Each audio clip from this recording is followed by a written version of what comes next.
qui nous font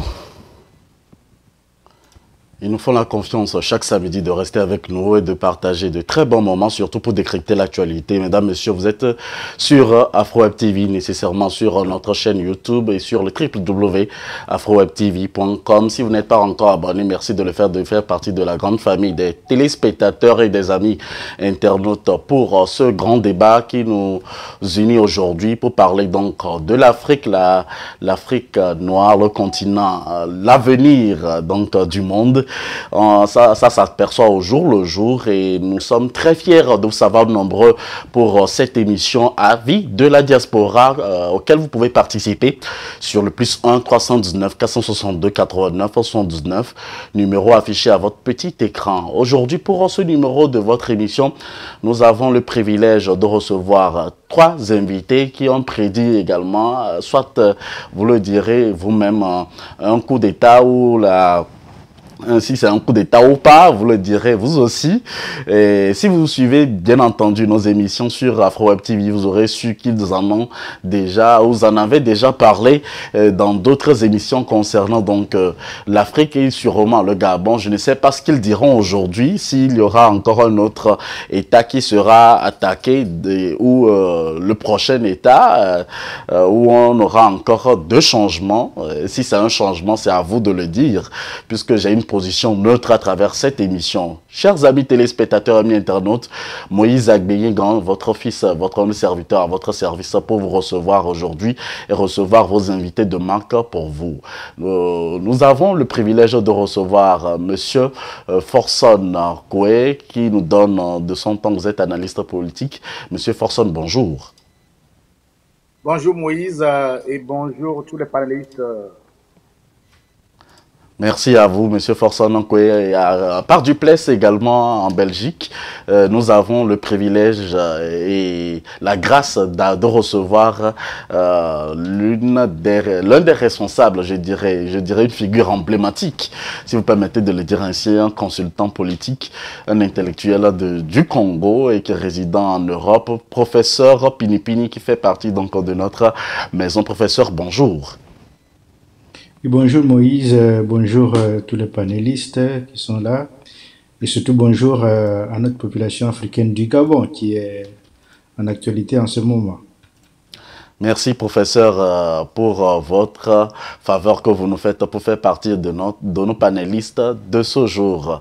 Également, l'une des personnes qui prédit également les coups d'État sur AfroWeb TV, sinon sur beaucoup de plateformes, avec des idées controversées, je le dirais, aujourd'hui. Alors, incompris, un citoyen engagé, Monsieur Philippe Kokou Amedodi, bonjour. Bonjour Moïse, je salue très fraternellement Monsieur Forson et professeur Pinipini et je salue chaleureusement toute l'Afrique. Merci à vous tous d'être avec nous sur la même antenne AfroWeb TV, cette antenne que vous soutenez à corps et âme. Ça fait plaisir, ça fait chaud au cœur de vous savoir. Si vous n'êtes pas encore abonné, chers amis téléspectateurs, vous aurez toutes les parties de cette émission. Première partie, on s'intéresse beaucoup plus à l'Afrique. Vous n'êtes pas sans savoir qu'aujourd'hui, après le Mali, le Niger, le Burkina Faso, l'actualité de cette semaine a été marquée par le coup d'État au Gabon. Et on en parlait également dans une de nos émissions ici sur AfroWeb TV. Et nous constatons au jour le jour qu'il y a également des avancées avec les forces armées en Afrique et du côté du Gabon où nous allons parler pour cette première partie, donc certaines de nos discussions, on constate que les forces de l'ordre mettent en confiance la Fédération des entreprises gabonaises. Quand on parle de fédération, on parle des investisseurs et des sociétés y résidant. Et dans quelques heures, le président de la transition prendra tout en charge et va donc prêter serment. Je me permettrai d'aller au vif du sujet en même temps avec nos invités de ce jour, puisque nous en avons déjà parlé dans d'autres émissions. Monsieur Forson Koué, quel est l'état des lieux aujourd'hui au Gabon et quel est votre premier ressenti après ce coup d'État perpétré au Gabon? Bon, Tout d'abord, je suis satisfait du coup d'État parce que c'est dans la droite ligne de ce que nous prenons. Et aujourd'hui, la conscience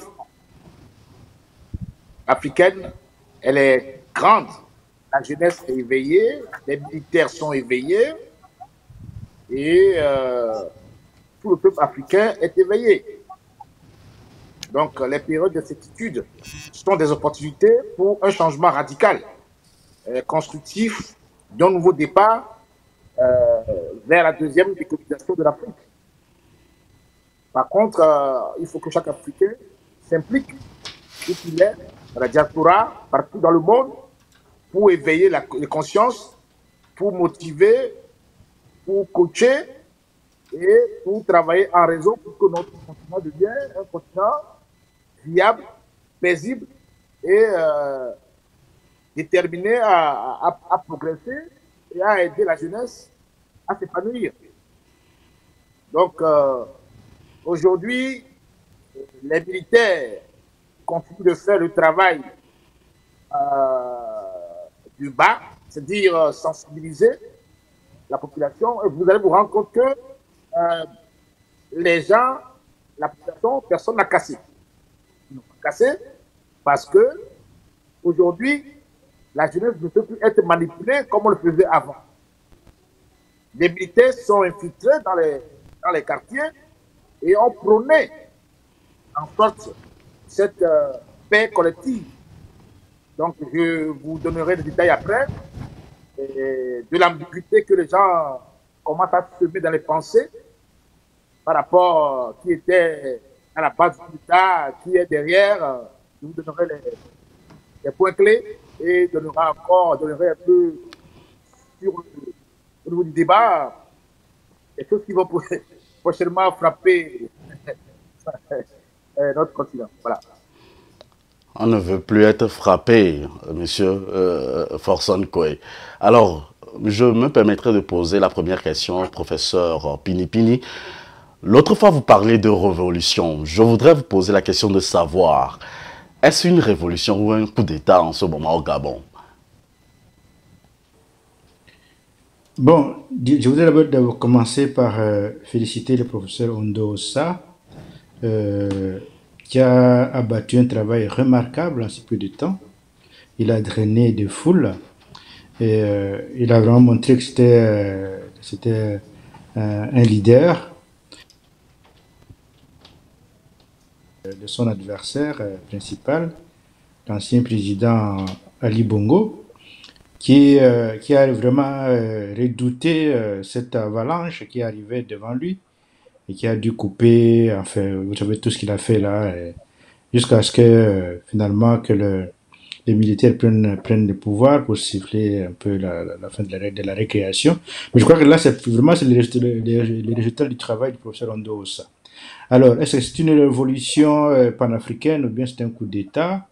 Mais je dirais que pour moi, la révolution, évidemment, ça ne se passe pas en une journée, et que là, c'est une étape. Pour moi, j'ai dit que maintenant, nous ne sommes plus dans les temps de coups d'État tels qu'on les a connus dans les années 80 ou dans les années 70. Maintenant, nous sommes à l'ère de la révolution africaine.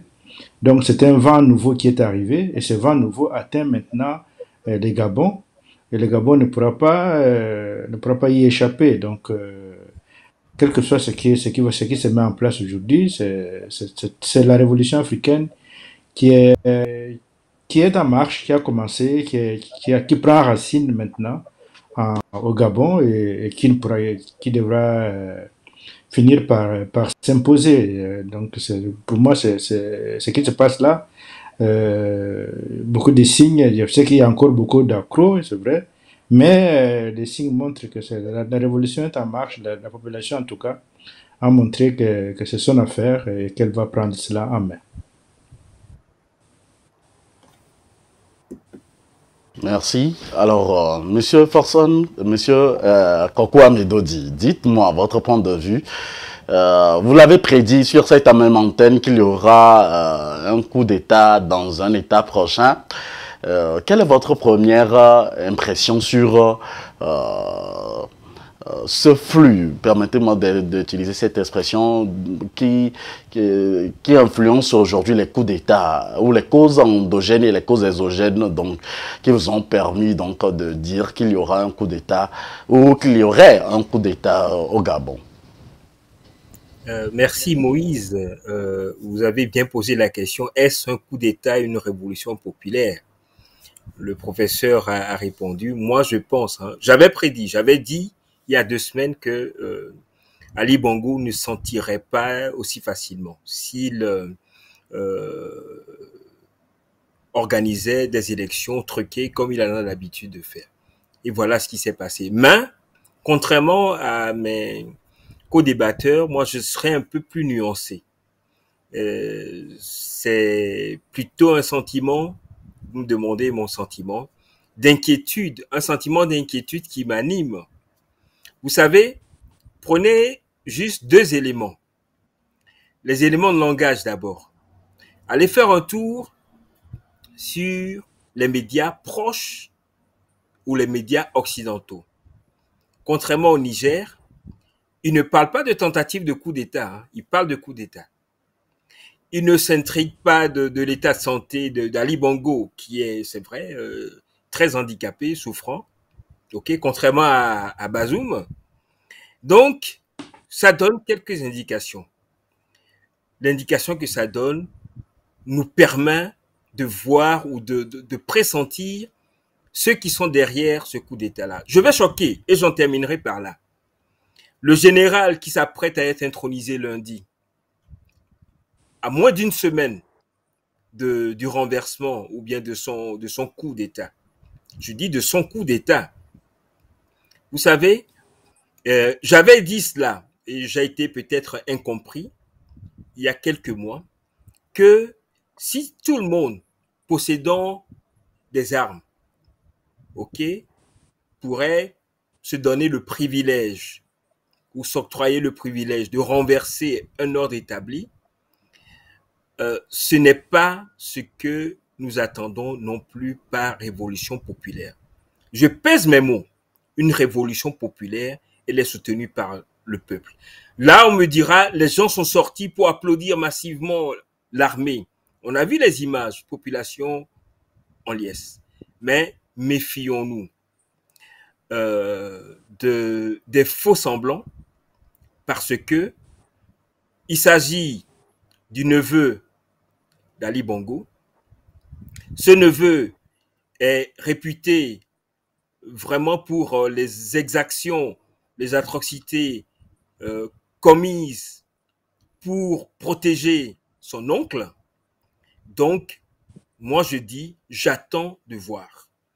Tout homme, toute personne dotée d'intelligence et de cœur et surtout de conscience peut changer d'orientation. J'espère qu'il a changé d'orientation et j'espère qu'il n'y a pas une main noire derrière en train de téléguider son acte. À l'entame de cette discussion, voilà ma position. Merci, monsieur Philippe Amedodi. Alors, comme vous venez de le dire, il y a beaucoup de gens qui disent qu'il a une certaine relation avec le président Ali Bongo. Est-ce qu'on doit estimer que... je suis tenté de vous poser la question de savoir qui est derrière ce coup d'État, monsieur Forson Okwe, puisque d'autres disent que c'est la France, d'autres disent que c'est encore la famille Bongo, même s'il y a eu un coup d'État, comme on vient de le voir, c'est toujours la famille Bongo qui est au pouvoir. Qu'en dites-vous? Vous savez, je vais choquer l'auditoire. Philippe a dit tout à l'heure que tout homme, dans sa vie, dans le parcours de sa vie, peut faire une métanoïa et changer. C'est une bonne chose. Beaucoup de gens disent, oui, c'est la France, C'est les Français qui sont derrière le coup d'État. Mais je vais vous choquer au fait.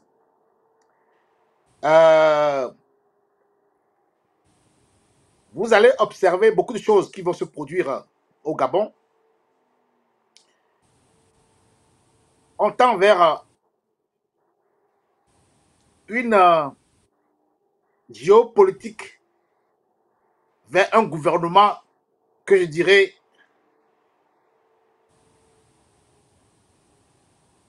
mondial. Maintenant, qui protège l'Union européenne? Qui gère l'Union européenne? Je vais poser des questions, il faut que chacun réfléchisse au fait.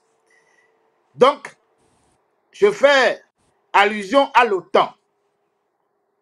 Maintenant, où se situent les bases militaires américaines? N'oubliez jamais que chaque fois qu'il y a des bases militaires françaises ou autres, les Américains sont à 2 pas. Ce général dont vous parlez là, observez ses actions, observez-le bien. Il y a des choses que je ne vais pas dire, mais je vais passer des mots pour que vous compreniez que ce qui se passe, il y a des pays que après je vais donner des noms qui ne vont pas échapper. Ça va s'accélérer et vous allez être étonnés. Le Gabon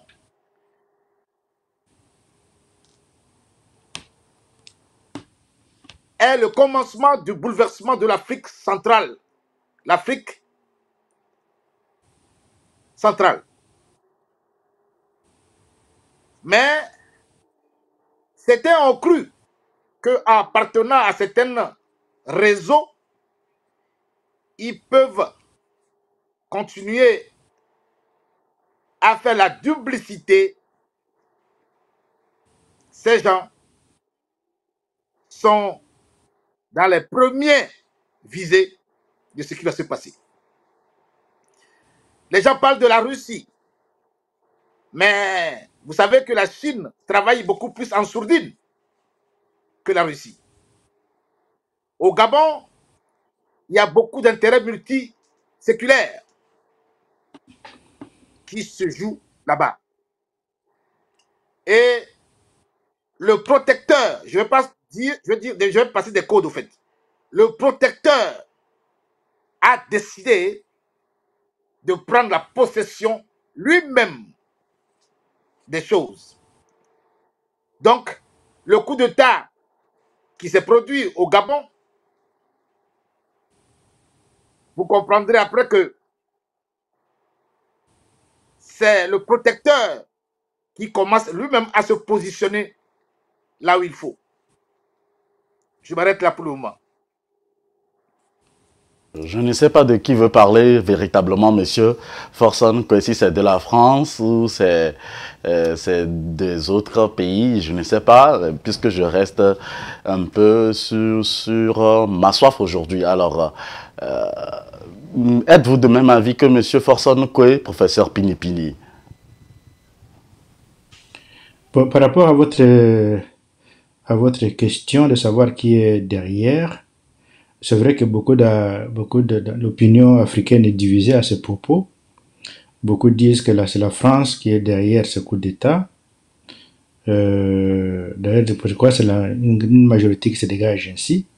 Le problème pour moi, c'est que il y a quelques semaines ou quelques mois, la France accusait la Russie d'être derrière le coup d'État ou la révolution pour moi au Mali, au Niger, au Burkina Faso et même en Guinée.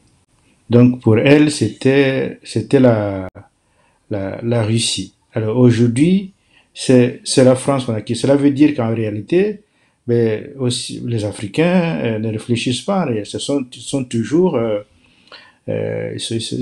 poussés par d'autres qui sont leurs maîtres, qui leur demandent, qui leur disent ce qu'ils doivent faire, c'est ça qu'ils font.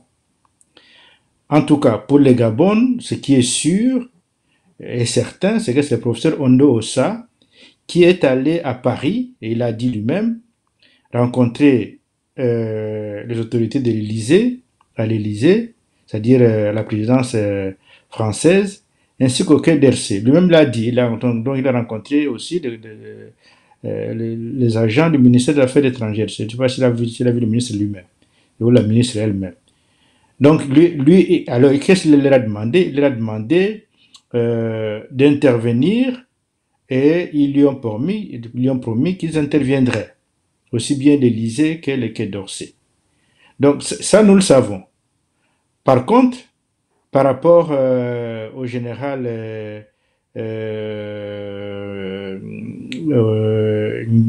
Nguema, nous n'avons... pardon? De général Nguema, je crois. Donc, nous n'avons... Oui, Nguema, c'est ça. Donc, nous n'avons pas appris que lui n'a pas dit, en tout cas, qu'il a été à Paris, ou qu'il a été au Quai d'Orsay, ou qu'il a été... donc, ça, nous ne savons... Ce n'est pas dit.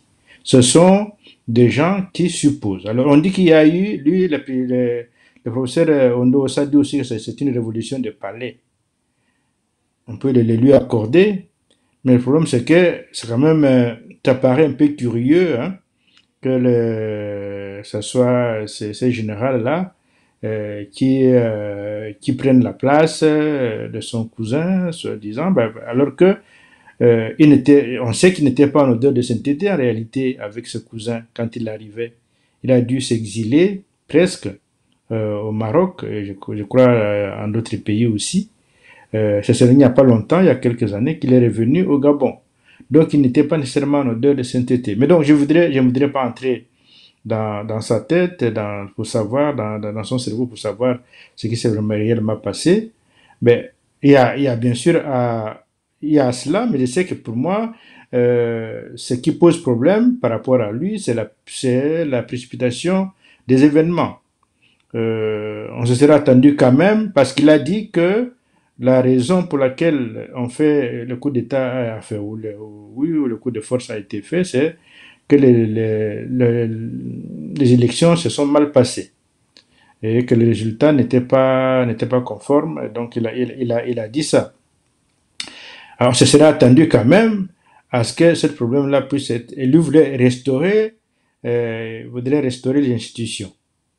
Parmi ces institutions, il y a donc la Cour constitutionnelle. Alors, comment se fait-il que maintenant, déjà dès lundi, il va aller se prêter serment devant cette Cour constitutionnelle-là? Quand a-t-elle été réformée pour qu'elle puisse aller se présenter devant elle? Donc ça pose déjà un petit problème. En plus qu'il a été aussi devant un certain nombre d'acteurs, aussi bien économiques que politiques, notamment les diplomates à qui il a parlé. Bon, nous serait vraiment attendu à ce qu'il parle d'abord qu'il y ait au niveau des responsables de l'armée une véritable rencontre pour... il y a eu une, mais c'était une rencontre quand même assez rapide. Mais maintenant, par rapport à la situation du pays, il aurait fallu, parce que la rencontre de jeudi était pour dégager qui devait diriger la transition. C'était lui. C'est lui qui a été choisi. Mais maintenant, il aurait fallu qu'il y ait une autre rencontre pour fixer les grandes lignes de cette transition, en attendant de rencontrer les forces politiques de la population.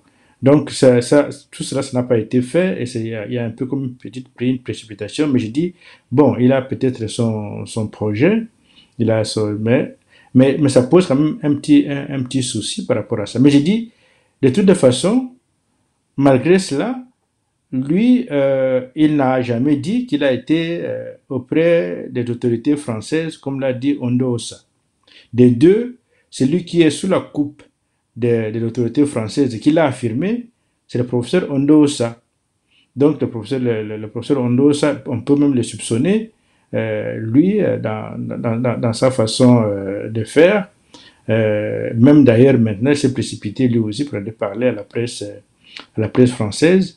Donc, il y a quand même, il y a à boire et à manger du côté du professeur Ondo Osa, comme il y aurait à boire et à manger le professeur du côté du général qui a pris les rênes du pouvoir. Donc, je peux dire ça, que pour l'instant, bon, on va essayer de suivre, on va essayer d'attendre, mais je vois que, comme j'ai dit tout à l'heure, il se cherche parce que on voit bien que ça n'a pas été quelque chose qui était nécessairement on pouvait dire qui était téléguidé avec un dispositif bien arrêté. Il est en train de se chercher. Je crois que tout le monde est en train de se chercher également. La société civile aussi.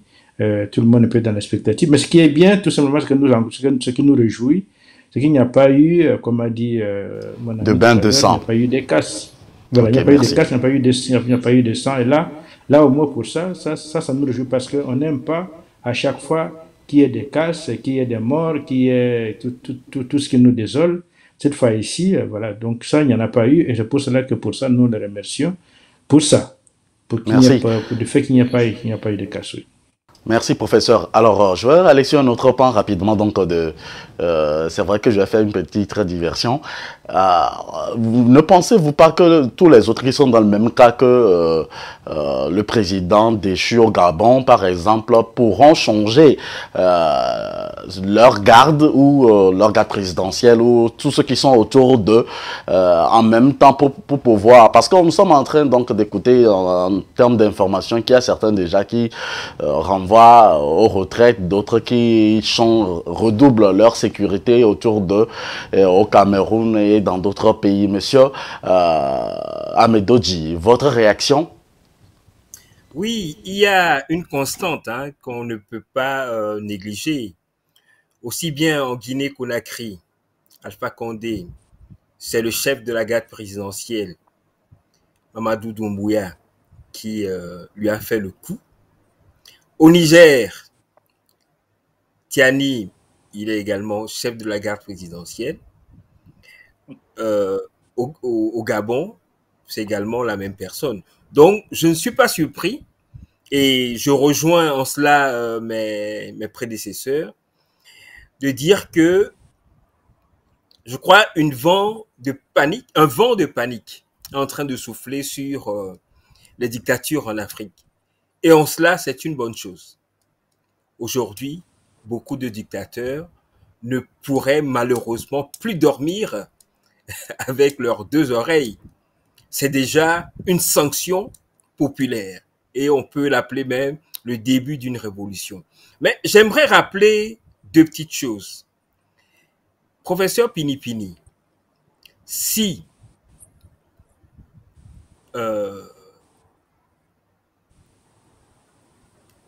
le nouvel homme fort du Gabon était vraiment inspiré, il n'allait pas faire le coup d'État et commencer à se chercher.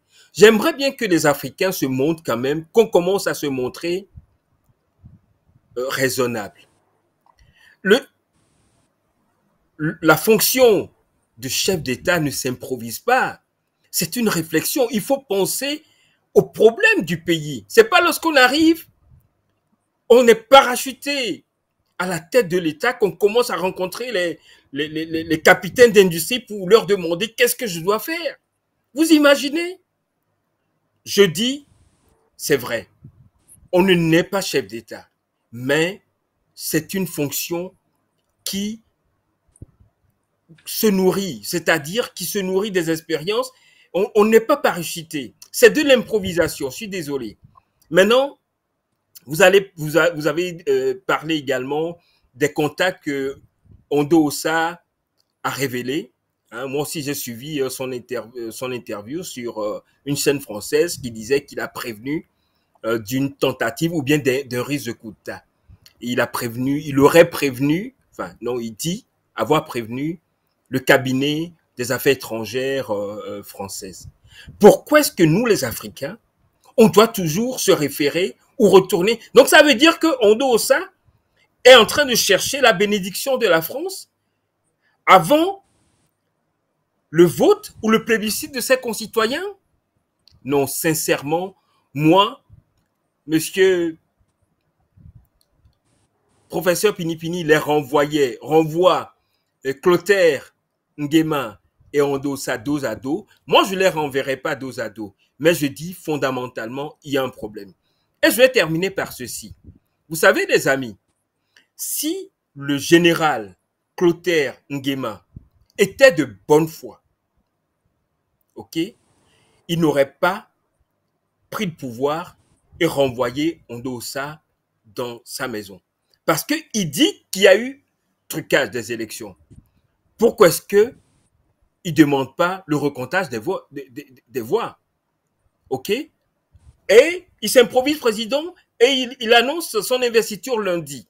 Les amis, ouvrons grand les yeux de nos cerveaux. Il y a quelque chose qui se passe au Gabon qui n'est pas normal. Là, je ne parle même pas de comment. C'est la logique. OK? C'est le bon sens, le common sense qui indique qu'il y a un problème au Gabon. Il y a un problème dans ce qui se passe sous nos yeux au Gabon. Et si nous laissons la jeunesse être manipulée de cette façon, je pense que la deuxième indépendance dont a parlé M. Forson, nous risquons de la rater. Moi, je préconise, j'invite la jeunesse africaine à plus de vigilance pour ne pas se laisser tromper et duper par des gens qui ont maltraité, qui ont assassiné la population et aujourd'hui sont en train de jouer ou bien sont en train de se muer en sauveur des populations. C'est un appel même que je lance et je termine par là. Lorsque mon ami Forson ou bien Moïse disait tout à l'heure que certains chefs d'État africains de la sous-région sont en train de changer, en tout cas, leurs proches collaborateurs au niveau de l'armée. Il y a le Togo, hein, citons-le, où la semaine dernière, un décret présidentiel, ok, a mis fin au service, ou en tout cas a mis à la retraite une dizaine de hauts gradés de l'armée, dont un est toujours en fonction au ministère, ok, de l'Intérieur. Qu'est-ce que ça veut dire? Ce sont des signaux. Donc, il faudrait que ceux qui sont dans l'armée aujourd'hui, qui commettent des exactions sur les populations, fassent bien attention à ce qu'ils font pour que dans 3 mois, ils ne viennent pas nous dire qu'ils ne sont pas responsables de ce qui s'est passé et qui sont des démocrates qui veulent instaurer la paix et la souveraineté dans nos pays. Ça, nous ne l'acceptons pas. Chacun doit prendre sa responsabilité. C'est trop facile de punir, de commettre des exactions, de commettre des crimes 3 mois plus tôt, puis après, voir le vent tourner, aller prendre le pouvoir pour jouir de ses prérogatives ou bien de ses avantages et dire aux populations, non, moi je suis un sauveur, je viens vous sauver. Attention, méfions-nous à ces genres de comportements qui frisent pour moi la mauvaise foi. Merci infiniment, monsieur Philippe Amedodji, pour votre analyse. Je vais me prêter à un petit jeu aujourd'hui, chers amis téléspectateurs, de stopper le streaming sur Facebook et de vous inviter à nous rejoindre sur YouTube, puisque nous sentons qu'il y a un peu la connexion qui est un peu lente sur les réseaux aujourd'hui. Nous ne savons pas si nous sommes attaqués ou pas. Mais on le verra, on vous le dira à la fin de l'émission. Merci de nous rejoindre sur notre chaîne YouTube AfroWeb TV ou soit sur le site afrowebtv.com/live et vous sera la bonne adresse pour nous suivre en direct par rapport à l'émission d'aujourd'hui. Alors, nous abordons un autre pan donc de notre discussion d'aujourd'hui. Monsieur Forson Okwe, dites-nous clairement, est-ce que l'opposition gabonaise, puisque nous parlons du Gabon qui est le cas concret aujourd'hui, a un avenir politique pour rendre, ou comme on a l'habitude de le dire dans certaines analyses, la transition peut faire 1 année ou 2 ans et remettre, réorganiser, si vous permettez de le dire ainsi, des élections présidentielles pour pouvoir permettre à un civil de porter la présidence gabonaise. Bon, avant de répondre à ta question, je voulais rappeler à monsieur le professeur Pinipini et monsieur Philippe Amedodji de faire 2 observations. Il ne vous est pas revenu à l'esprit que Rien, j'ai insisté sur ce point-là. Rien ne s'est passé au Gabon, on n'a pas cassé, on n'a pas tué. Ça ne vous a pas choqué. Vous savez, les choses évoluent, mais souvent on n'est pris par l'émotion et on n'analyse pas la géopolitique qui se déroule devant nous. Le général qui a pris le pouvoir au Gabon, écoutez bien ce que je vais vous dire, ne peut prendre ce pouvoir s'il n'y a pas une négociation tacite au sein de l'appareil. On ne s'invente pas président. Si vous l'écoutez bien, vous allez vous rendre compte qu'il y a un programme déjà déterminé. Il y a un projet déjà déterminé. Il a convoqué les gens pour les écouter. Il faut l'écouter, ce qu'il dit, au fait. Parce que on a vite se jeter sur lui, le critiquer, dire oui, coup d'état de palais. Mais vous savez, le pouvoir, comme un ordinateur, c'est à l'intérieur que ça tombe. Dites-moi, quelles sont les révolutions en Afrique qui ont abouti? À quoi elles ont abouti? Vous parlez de révolution, et attends, là, il faut commencer à réfléchir de la manière comment nous allons travailler et fonctionner pour que les choses changent. Ce général, tu as fait tout à l'heure allusion à Doumbia de Guinée, j'ai souri. Je vais te faire comprendre que c'est cette lignée aussi. Donc, je ne vais pas rentrer dans les détails des choses, mais sachez que ce général qui vient d'arriver, il était aussi servi de renseignement pendant des années. Il était servi de renseignement pendant des années. Donc, il connaît tous les mouvements de tout chacun d'entre eux, des partis politiques. J'étais ici, en France, ici. Monsieur Ondosa est venu. Je ne vais pas rentrer dans les détails parce que c'est des choses qu'on ne doit pas vous dire. Qui a été reçu au Sénat. Et on appelait déjà monsieur le président. Il était content. Il ne prendra pas le pouvoir. Écoutez-moi bien. D'accord? Il ne prendra pas le pouvoir. À ce président, à ce moment précis, qui font des modifications ou qui mettent les gens... Ça me fait rire. Parce que vous pouvez modifier, changer les gens comme vous voulez.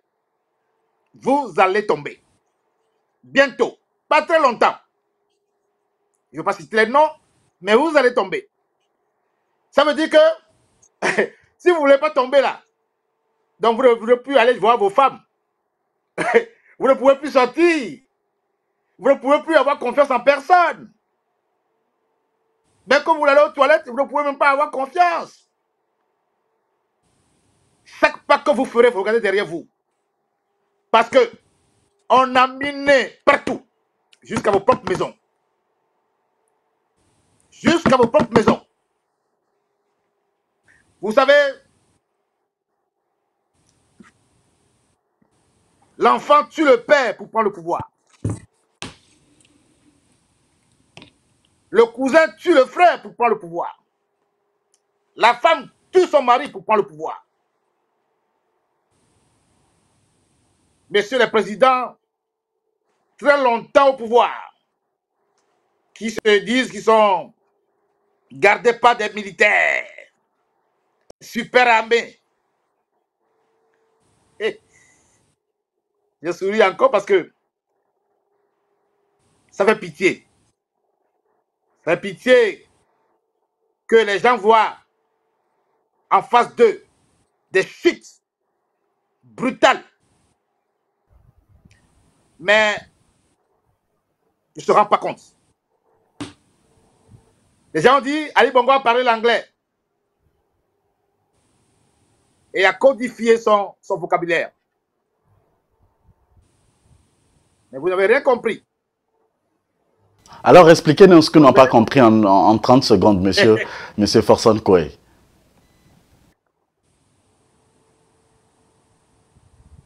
le message qui passe, je vais être clair, hein, ceux qui ont commencé à faire des mouvements dans leur palais là, ils savent qu'ils s'adressent à eux. Ils savent qu'ils ont dit que l'heure est grave. Les gars, ça chauffe. On a compris. Donc, voilà, donc ils peuvent faire des modifications comme ils veulent. Mais par contre, ce que je dis à la jeunesse africaine, c'est que qu'ils ne soient pas manipulés, comme le Gabon, ils ont pu comprendre, à aller casser, parce que le peu que nous avons, nous ne pouvons pas le casser pour le bien de certains qui ont pillé le pays. Comment vous pouvez imaginer qu'on a trouvé des milliards dans des maisons des gens, et c'est comme ça que l'Afrique se détruit par les pilleurs, et après on attaque la France, on attaque les autres pays, on rejette tout le temps la faute sur les Occidentaux, mais vous volez tous les jours.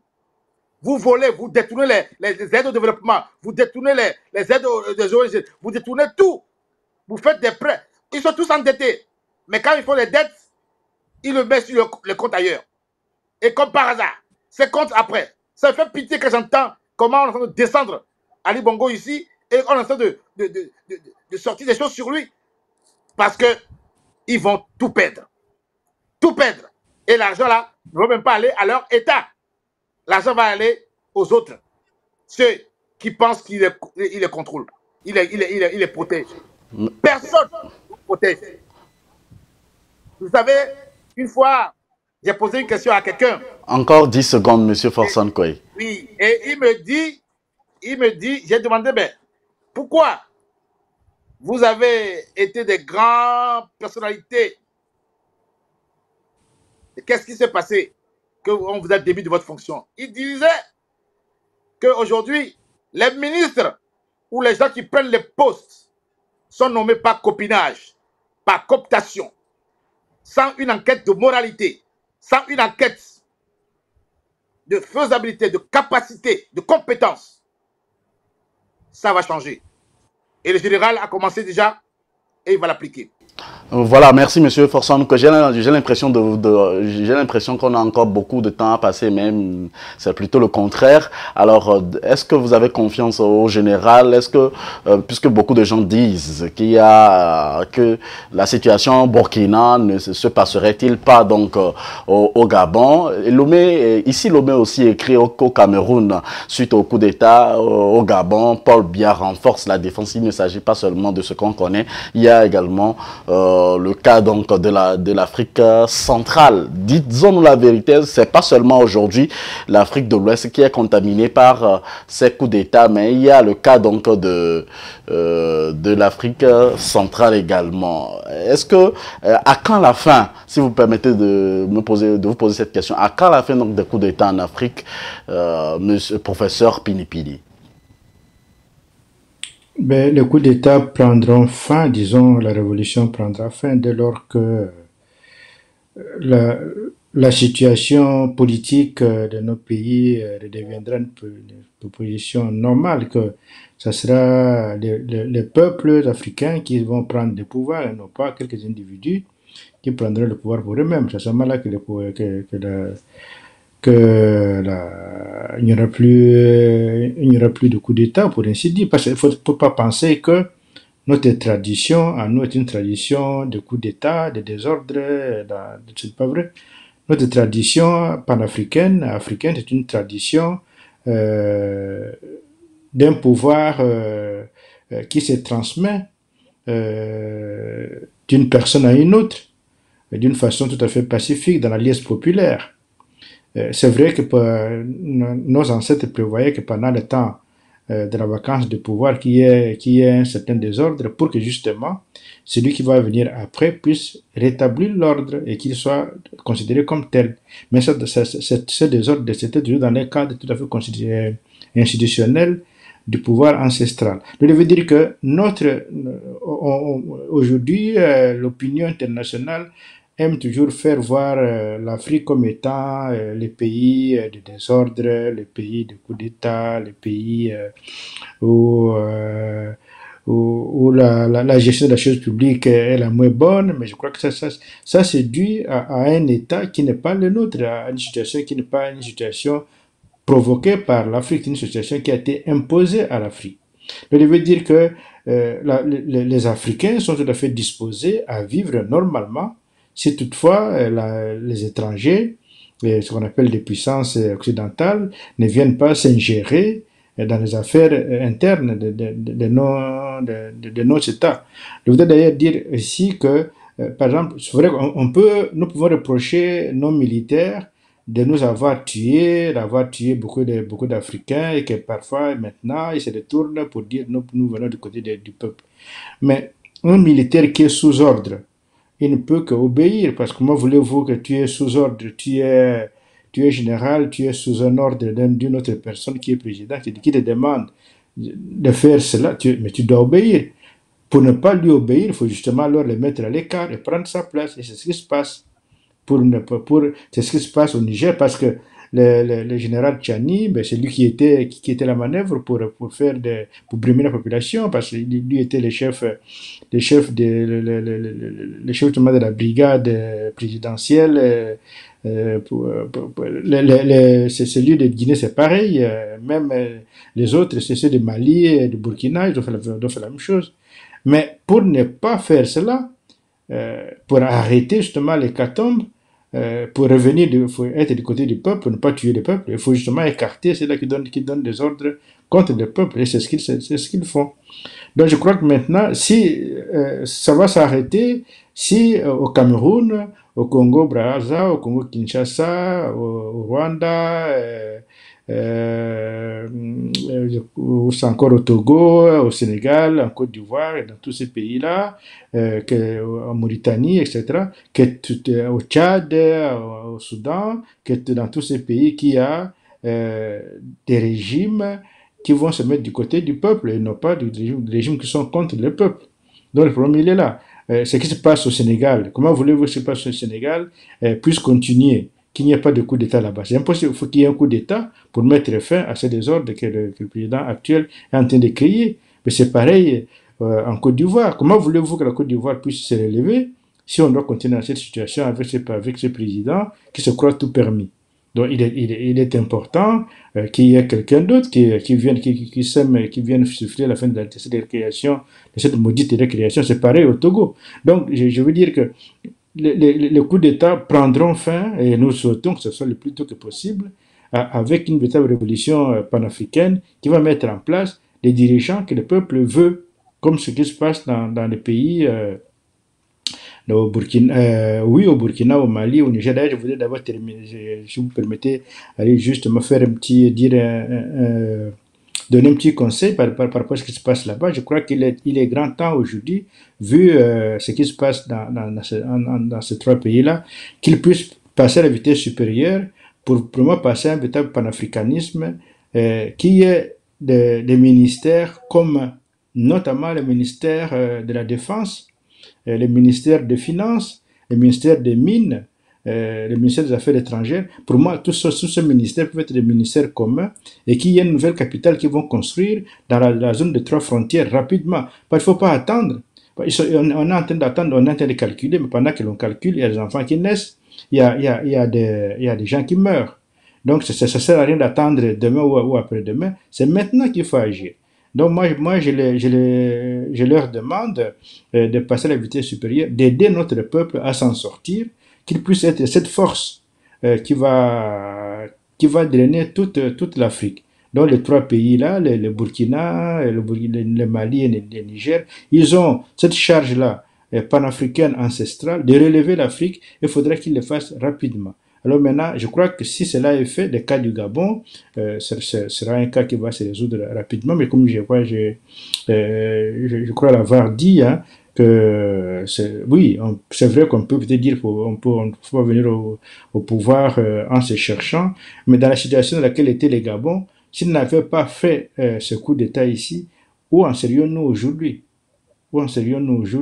Donc je crois qu'il était important que malgré peut-être qu'ils ne s'étaient pas préparés comme il fallait, quand même que ce coup d'État-là ait lieu, qu'on puisse écarter ces messieurs-là pour qu'il y ait un peu de sérénité, que la population puisse un peu respirer. Parce que c'était irrespirable. Donc, regardez ce qui s'était passé en 2016 avec les élections, là, avec Jean Ping et tout ça. C'est pas comme ça. Nous ne voulons plus de cette situation. Donc, moi, je les remercie pour avoir fait ça, mais ce n'est pas qu'on lui a donné maintenant le feu vert pour faire tout ce qu'il veut. Non, il faudrait qu'il revienne au souverain primaire, c'est-à-dire au peuple, qui est en adéquation avec le peuple. Il doit faire un meeting au peuple pour dire au peuple ce qu'il veut faire et qu'il y ait des assises comme partout, des assises sociales avec toutes les forces sociales du pays, y compris les forces politiques. Je voulais terminer pour dire d'ailleurs que je demande aux forces politiques qu'on appelle de l'opposition de faire ce qui se fait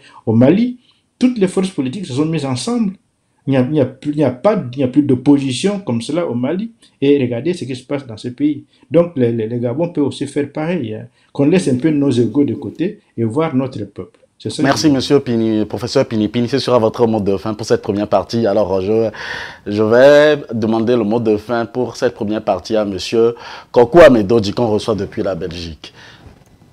Vous savez, justement, parlant de Belgique, moi, j'aimerais rendre hommage à Mouta Guigui Wakilou.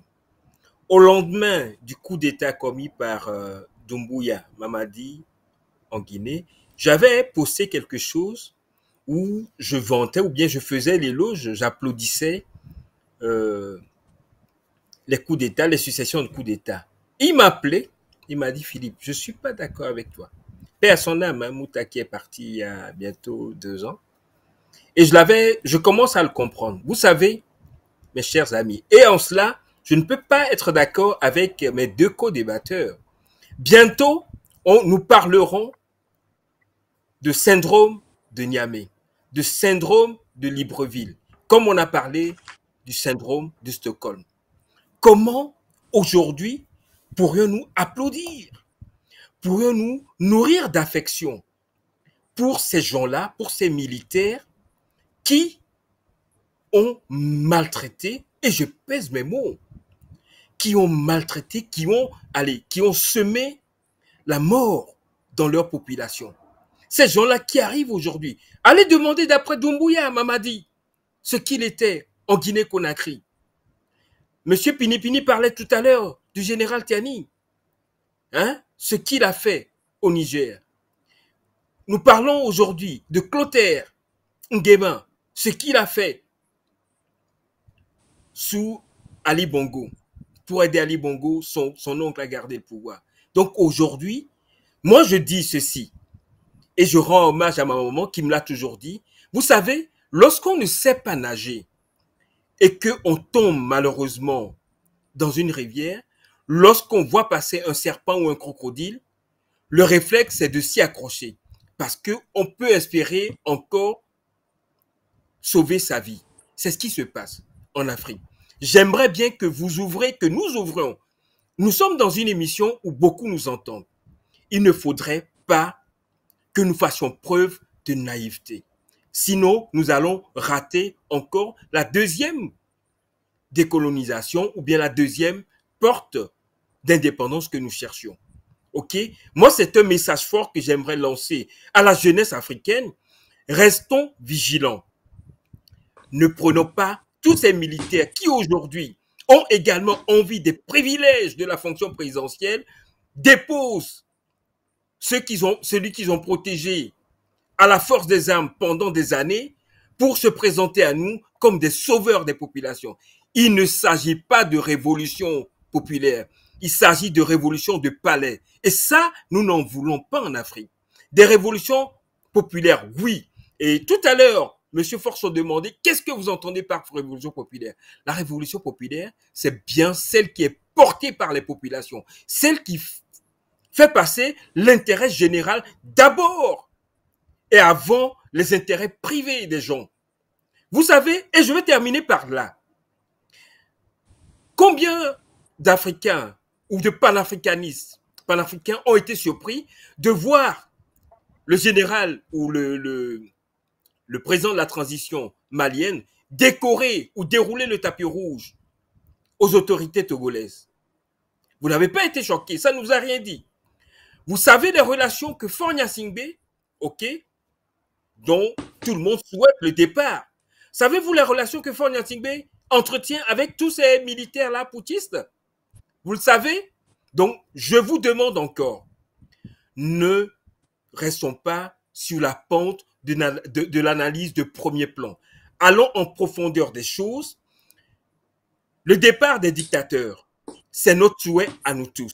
Mais s'il faut remplacer, s'il s'agit de remplacer un dictateur par un autre, et c'est bien ce qu'on appelle révolution de palais, il faudrait s'en méfier.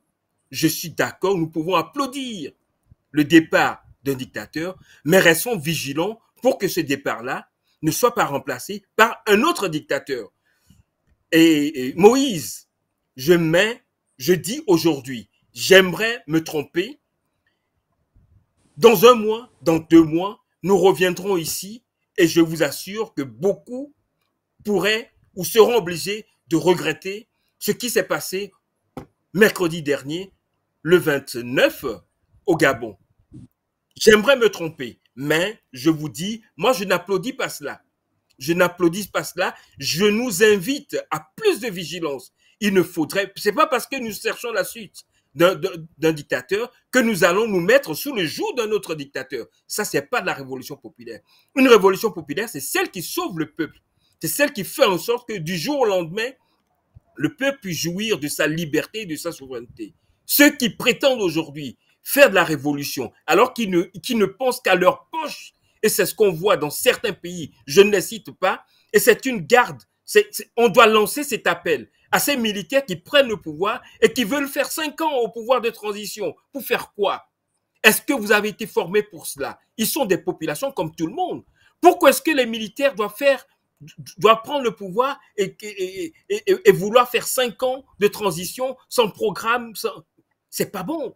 Il y a un problème. Il faudrait que nous nous posions aujourd'hui. Il ne s'agit pas de changer pour changer. Il s'agit de changer pour aller dans le bon sens. Si c'est changer pour rester au même endroit ou bien pour faire pire que les prédécesseurs, moi je dis, c'est un mauvais virage que nous sommes en train de prendre. Ça, c'est mon mot de fin. Et c'est un coup de gueule, c'est un appel que je lance à la jeunesse africaine de rester vigilant par rapport à tout ce qui se passe. Nous voulons le changement, mais pas une régression. Merci, M. Philippe Amedodi. La question que se pose aujourd'hui, bon nombre de personnes, est-ce que ceux qui font des coups d'État feront mieux que les civils que nous avons à la tête de nos pays? Je me permettrai de faire une pause de 40 secondes et revenir juste après pour la seconde partie de cette émission. Ne bougez surtout pas, vous êtes sur AfroWeb TV, nécessairement sur notre chaîne YouTube et sur notre site web en direct des États-Unis. On se retrouve juste après. Que pensez-vous de l'actualité africaine cette semaine? Chaque semaine, nous vous invitons à décrypter l'actualité de la semaine avec nous sur votre télé AfroWeb TV. Retrouvez